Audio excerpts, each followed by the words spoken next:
vetëm me teknikë dore dhe duhet të kesh edhe çik mbretësinë e kapjes të saj thurja, saj mbledhje të takijes, e cila unë këtu kam është ngërçi që ky 20% që mua më ka ngelur çik derisa ta zgjidhë dhe atë ta plotësoj. Por që kam një durim që dua atë që nis dua ta përfundoj deri në fund. Atë gjithë këtë përvojë që keni ju në ku kosiston në çfarë po themi në cilin kostum të Shqipërisë është më i vështirë të realizuar? Unë për shumë, çdo rreth, çdo qytet, çdo artizan mund të thotë për shembull që joni është më i vështirë. Nuk mund të them të krahasojmë dot me xhubletën apo me të veriu të shumë veshja e tropojës, e cila është punuar komplet me ruaza, sepse tani duke qenë kësaj fushë pak a shumë studion edhe se si janë të punuara veshjet e krajinave të tjera. Ato me ruaza për shumë e tropojës që është komplet me jeleku, lulet, gjitha çdo gjë dhe përparse aty dhe çorapet e këmbëve dhe të duarve janë të punuara me ruaza, ka vështirësinë e vet sepse ke lodhje të syrit, janë shumë ngjyra. Kurse unë për shembull them është e mëzëqes.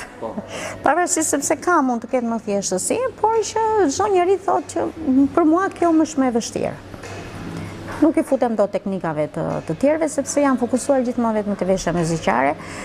Kam punuar pak të Shqipërisë mesme, që të them e kam kapur atë si kostum, edhe e kam punuar, por që të them si një artizane që është tiranse dhe e njeh më mirë veshjen tiranse, unë nuk mund të them që jam specialiste për pjesën e veshjes Tiranë.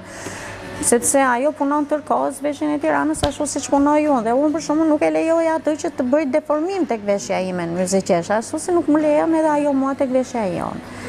Por e mira është që çdo rreth të futet të fokusohet me veshjen e qytetit të vet, jo të punojmë shumë dhe të deformojmë pjesët e veshjeve. Atë dikur kemi padur ndërmarrjen e higjiene. Sot nuk kemi ndërmarrjen e higjiene. Ne në Fier kemi akoma veshje që janë të punuara nga artistika Migjeni, si elekët, guna me rëke, që janë afruar, pothuajse janë njësoj me origjinalen. Ndërsa sot jemi detyruar që po i riprodhojmë vetë. Nuk kemi, domethënë, që mund ketë më institucione që të riprodhojnë këto veshje. Gjitha riprodhimet bëhen nga artizanët. Po përpara se kishim ndërmarrjen e higjienës, ku i prodhoshin ato? Prodhoshin në shtëpi, në familje? Gjithmonë janë punuar në për familje, janë punuar në për familje, për secilën familje. Çdo familje ka bërë veshjet e veta.